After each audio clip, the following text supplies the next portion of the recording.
نحمدہ ونصلی علی رسولہ الکریم اما بعد فاعوذ باللہ من الشیطان الرجیم بے فضل کرم بسم اللہ الرحمن الرحیم ان اللہ وملائکتہ یصلون علی النبی یا ایھا الذین آمنوا صلوا علیہ وسلموا تسلیما الصلاۃ والسلام علیک یا حبیبی یا رسول اللہ صلی اللہ تعالی علیہ وآلہ وسلم سبحان ربک رب العزۃ عما یصفون وسلام علی المرسلین والحمد للہ رب العالمین برحمتک یا ارحم الراحمین۔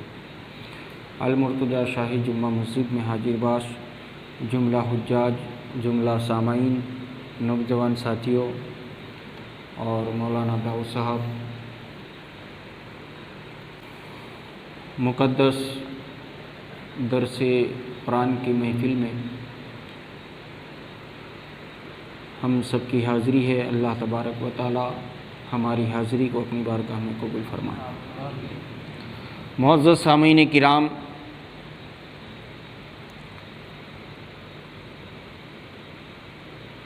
سورہ بقر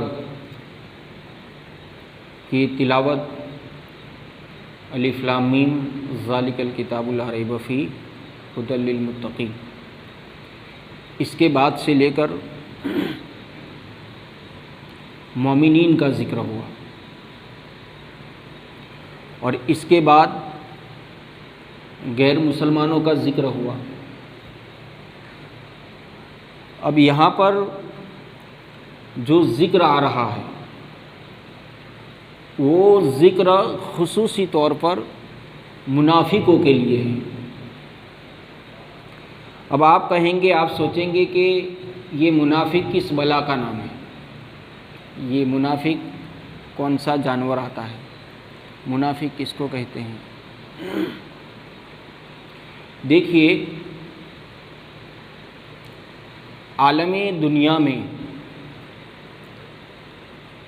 جتنے بھی لوگ ہیں، چاہے ان میں مرد ہیں، عورت ہیں، بچہ ہے، بچی ہے، لڑکا ہے، لڑکی ہے،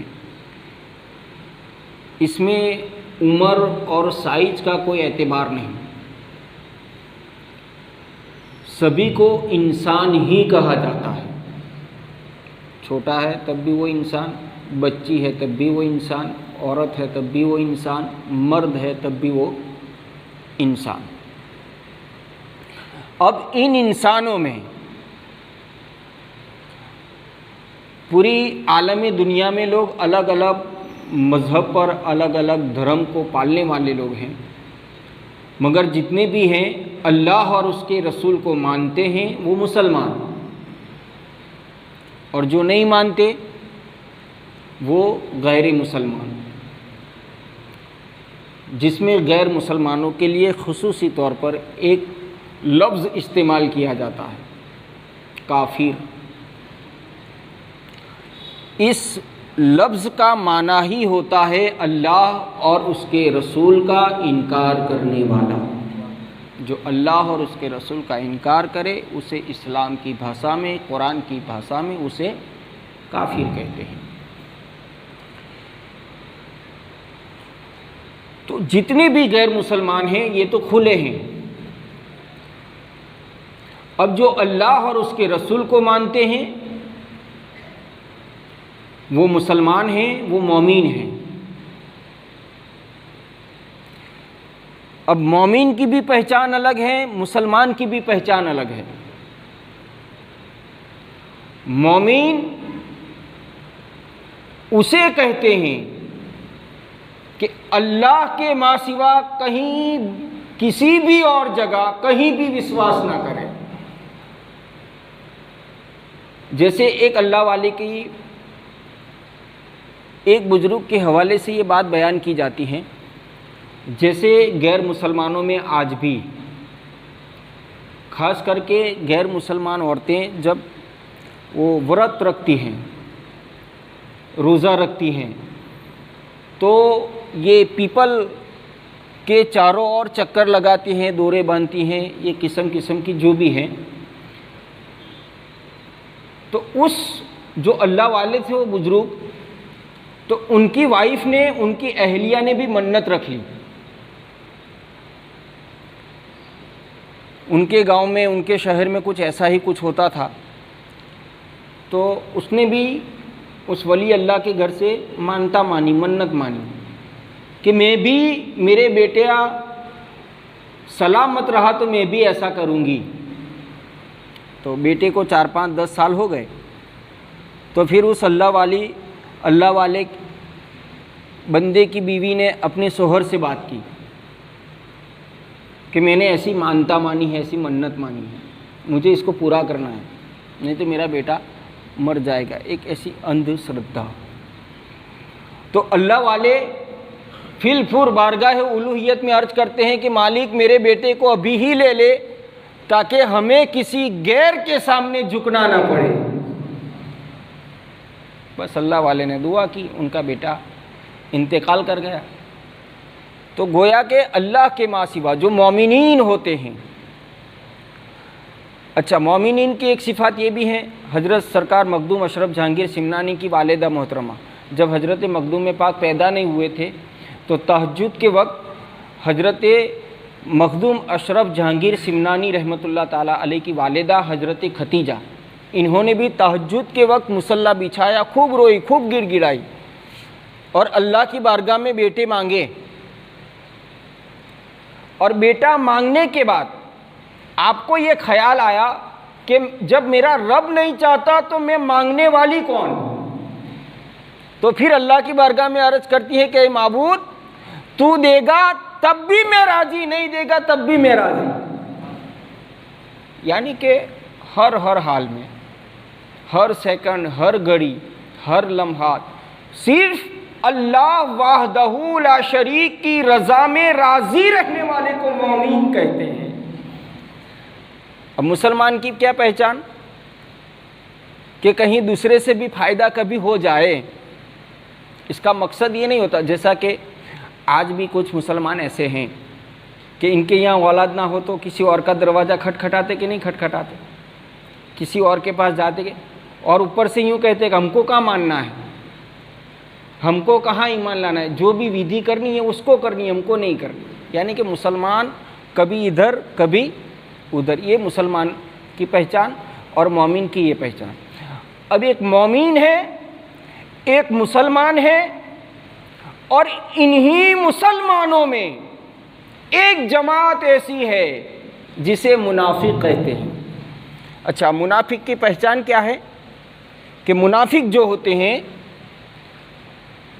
چہرے کے لیور سے، ان کے اعمال کے لیور سے، ان کے اخلاق اور ان کے کردار کے لیور سے آپ دیکھو گے تو سچے اور پکے مسلمان نظر آئیں گے، مگر حقیقت میں یہی لوگ اللہ اور اس کے رسول کے سب سے بڑے دشمن، اس کو منافق کہتے ہیں. اور جتنا نقصان اسلام کو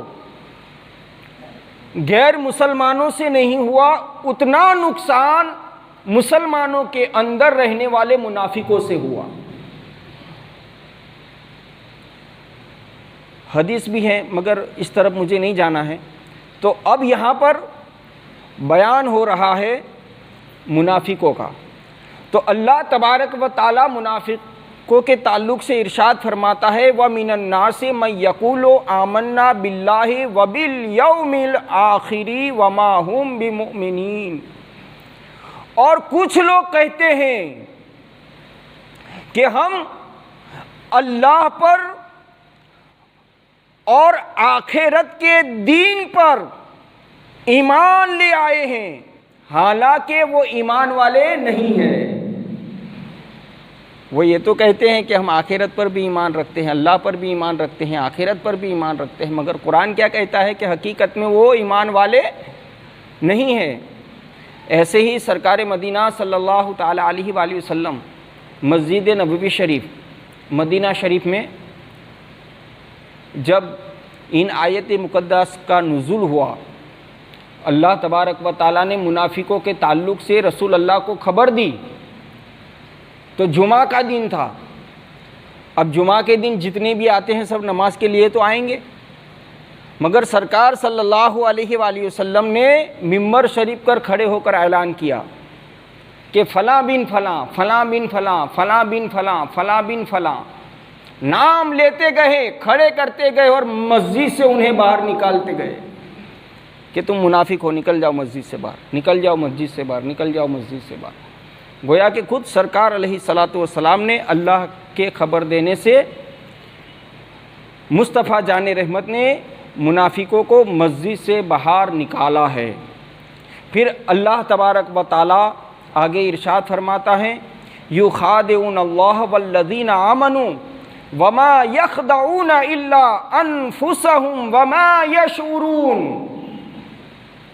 یہ لوگ اللہ کو اور ایمان والوں کو فریب دینا چاہتے ہیں۔ یہاں منافقوں کا ہی بیان ہو رہا ہے، یخادعون اللہ والذین آمنوا، کہ یہ لوگ اللہ اور ایمان والوں کو دھوکہ دینا چاہتے ہیں۔ وما یخدعون الا انفسهم وما یشعرون، حالانکہ یہ صرف اپنے آپ کو دھوکہ دیتے ہیں، اپنے آپ کو دھوکہ دے رہے ہیں۔ وما یشعرون، ان لوگوں میں عقل ہی نہیں ہے۔ اللہ کو کوئی دھوکہ دے سکتا ہے؟ ایمان والوں کو کوئی کیا دھوکہ دے گا؟ یہ لوگ تو منافق جتنے بھی ہیں یہ لوگ یہ سمجھتے ہیں کہ ہم اللہ اور ایمان والوں کو دھوکہ دے رہے ہیں، مگر اللہ کہتا ہے کہ یہ غلط فہمی میں ہیں، یہ نہ مجھے دھوکہ دے سکتے ہیں نہ ایمان والوں کو دھوکہ دے سکتے ہیں۔ حقیقت یہ ہے کہ یہ اپنے آپ کو دھوکہ دیتے ہیں، اور وما یشعرون، ان کے اندر عقل نہیں ہے، ان کی مت ماری گئی ہے، ان کے اندر عقل نہیں ہے۔ پھر اللہ رب العزت آگے ارشاد فرماتا ہے فی قلوبہم مرض فزادہم اللہ مرضا وَلَهُمْ عَذَابٌ عَلِيمٌ بِمَا كَانُوا يَكْذِبُونَ، ان کے دلوں میں بیماری ہے تو اللہ نے ان کی بیماری میں اضافہ کر دیا، بڑھاوا کر دیا، اور ان کے لیے ان کے جھوٹ بولنے کی وجہ سے دردناک عذاب ہے، دردناک عذاب ہے۔ فی قلوبہم مرضا، ان کے دل بیمار ہو چکے ہیں۔ گویا کہ اللہ اور ایمان والوں کے ساتھ یہ لوگ دھوکہ کرتے ہیں، ظاہر کچھ اور ہے، دل میں کچھ اور ہے۔ تو دل جب تک، اچھا یہاں پر جو بات ہو رہی ہے یہ بات عمل کی بات نہیں ہے، نماز کی بات نہیں ہو رہی، روزہ حج زکوٰۃ کی بات نہیں ہو رہی ہے، بلکہ یہاں پر جو بات ہو رہی ہے مصطفیٰ جان رحمت کے تعلق سے تمہارا عقیدہ کیا ہے، عقیدے کی بات ہو رہی ہے۔ آج بھی نام نہاد مسلمان کہ ان لوگوں کے عقیدے آج بھی برے ہیں، جیسے اہل سنت والجماعت کا یہ عقیدہ ہے، ہم یہاں مسجد میں بیٹھ کر یوں کہتے ہیں یا رسول اللہ، ہمارا یہ عقیدہ ہے، ہم یہاں سے کہتے ہیں یا نبی سلام علیکہ، مگر انہی مسلمانوں میں کچھ لوگ ایسے ہیں وہ لوگ یہ کہتے ہیں کہ یا نبی کہنا شرک ہے،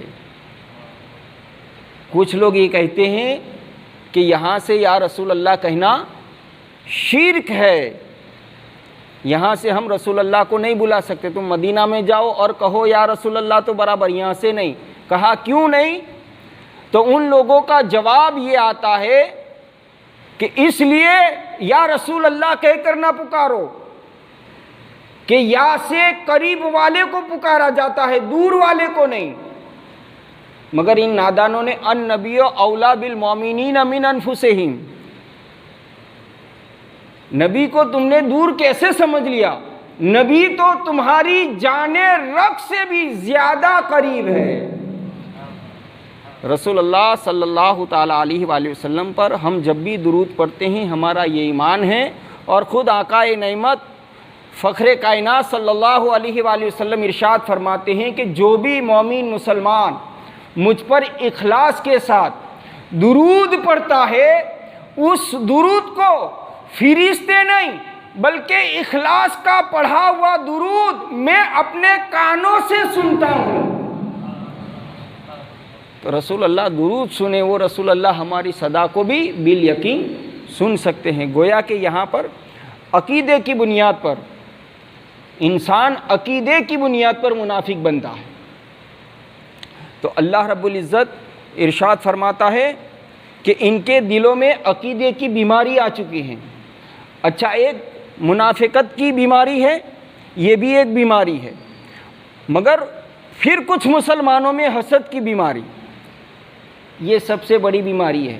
علماء اور محدثین اور مفسرین فرماتے ہیں کہ حسد کی بیماری ایسی بیماری ہے کہ اس کی کوئی دوا نہیں، اس کی دوا صرف ایک ہے، موت۔ مرتا ہے تبھی حسد ختم ہوتا ہے۔ حسد یعنی کہ جلنا، یہ سب سے بڑی ڈینجر اور بہت ہی بری بیماری ہے، اور یہ انسان کے دل میں جب ایک بار پڑ جاتی ہے پھر یہ گھٹتی نہیں بلکہ بڑھتی جاتی ہے۔ ایک بیماری غیبت۔ اچھا، غیبت کی تعریف کیا ہے؟ مثال کے طور پر کہ میں آپ کی مسجد کا امام ہوں، میں نمازوں میں گلے مارتا ہوں، یہ بات بالکل سچی، مگر اسی بات کو میری پیٹھ کے پیچھے کرنا، بات سچی، مگر میری پسے پوست، میری پیٹھ کے پیچھے میری غیر حاضری میں میری سچی بات کو بیان کرنے کا نام ہی غیبت ہے۔ اب یہ غیبت اتنی بڑی بیماری کہ ہم کتنی محنت کے ساتھ یہاں نیکی کرنے بیٹھے کہ چلو کچھ نیکی کریں، کچھ نیکی کمائیں، کتنی محنت ہوتی ہے تب جا کر ایک نیکی ہوتی ہے۔ اب غیبت کرنے والوں کی سزا یہ ہے کہ جب کوئی مسلمان دوسرے مسلمان کی غیبت کرتا ہے تو رب تبارک و تعالی اس کی تمہاری کی ہوئی ساری کی ساری نیکیاں جس کی غیبت کرتے ہو اس کے نامہ اعمال میں رکھ دیتا ہے، اور جس کی غیبت ہوئی اس کے جتنے گناہ ہیں وہ سارے کے سارے گناہ غیبت کرنے والوں کے نامہ اعمال میں اللہ لکھ دیتا ہے۔ تو یہ اتنی بڑی سزا ہے۔ تو گویا کہ یہاں ارشاد ہوا کہ ان کے دلوں میں بیماری ہے، تو اللہ تعالیٰ نے ان کی بیماری میں اضافہ کر دیا، اور ان کے لیے ان کے جھوٹ بولنے کی وجہ سے اللہ تبارک و تعالیٰ کے یہاں دردناک عذاب ہے۔ اللہ تبارک و تعالیٰ سے دعا کریں کہ اللہ رب العزت جب تک ہم اس دنیا میں حیات رہیں، اللہ رب العزت اللہ اور اس کے رسول پر ہمارا وشواس بنا رہے، ہم ایمان کے ساتھ زندگی گزاریں، اور جب اس دنیا سے بھی جائیں تو ہمارا خاتمہ اللہ ایمان کے ساتھ فرمائیں۔ یہی سچی کامیابی ہے، یہی سچی کامیابی اور کامرانی ہے۔ اللہ رب العزت ہم سب کو حسن عمل کے ساتھ زندگی گزارنے کی توفیق و رفیق عطا فرمائیں۔ انشاءاللہ تبارک و تعالی کل ہم بیان کریں گے وَإِذَا قِيلَ لَهُمْ لَا تُفْسِدُوا فِي الْأَرْضِ قَالُوا إِنَّمَا نَحْنُ مُصْلِحُونَ أَلَا إِنَّهُمْ هُمُ الْمُفْسِدُونَ وَلَكِنْ لَا يَشْعُرُونَ پر انشاءاللہ تعالی ہم بیان کریں گے۔ اللہ تعالی ہم سب کو آج کی طرح کل بھی آنے کی توفیق و رفیق عطا فرمائے۔ السلام علیکم۔